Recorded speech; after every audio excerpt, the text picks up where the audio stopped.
नमस्कार। भगवान भोलेनाथ की पूजा जिस दिन भी किए जाए, जिस समय भी की जाए, भगवान भोलेनाथ उससे प्रसन्न हो जाते हैं और वो दिन और वो समय सर्वश्रेष्ठ हो जाता है।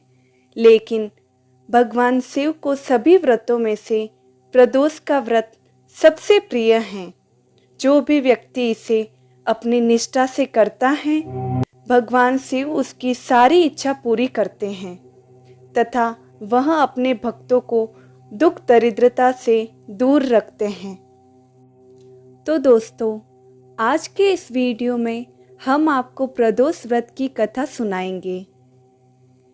एक गांव में एक बूढ़ी ब्राह्मणी रहती थी। वह हर सुबह ऋषियों की आज्ञा लेकर अपने पुत्र को साथ लेकर भिक्षा लेने जाती थी और शाम को लौटती थी। भिक्षा में उसे जो मिलता वह अपना काम चलाती और शिवजी की पूजा करती थी और प्रदोष व्रत भी करती थी।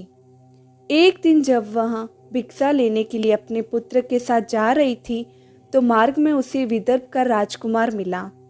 शत्रुओं ने उसे उसकी राजधानी से निकाल दिया और उसके पिता को मार दिया।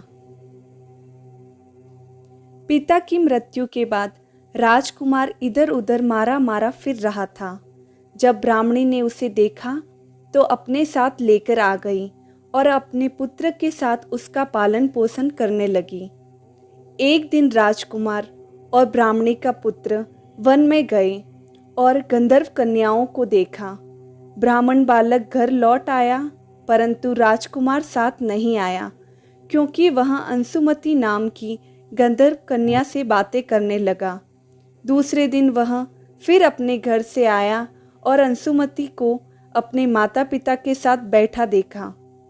कुछ दिन पश्चात अंशुमति के माता पिता ने राजकुमार को पहचान लिया और कहा कि धर्मगुप्त, तुम विदर्भ देश के राजकुमार हो।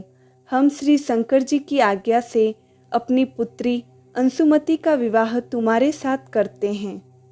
राजकुमार धर्मगुप्त का विवाह अंशुमति के साथ हो गया। बाद में राजकुमार ने गंधर्व राज की सेना की सहायता से विदर्भ देश पर अधिकार कर लिया। यह सब उस ब्राह्मणी के शुभ कर्मों की वजह से हुआ। ब्राह्मणी के पुत्र को अपना मंत्री भी बना लिया। यथार्थ इस कहानी से यह पता चलता है कि वह ब्राह्मणी प्रदोष व्रत करती थी, उसी का फल है। बस उसी समय से यह प्रदोष व्रत इस संसार में प्रतिष्ठित हुआ। भगवान जैसा ब्राह्मणी के साथ किया वैसा सभी के साथ करे।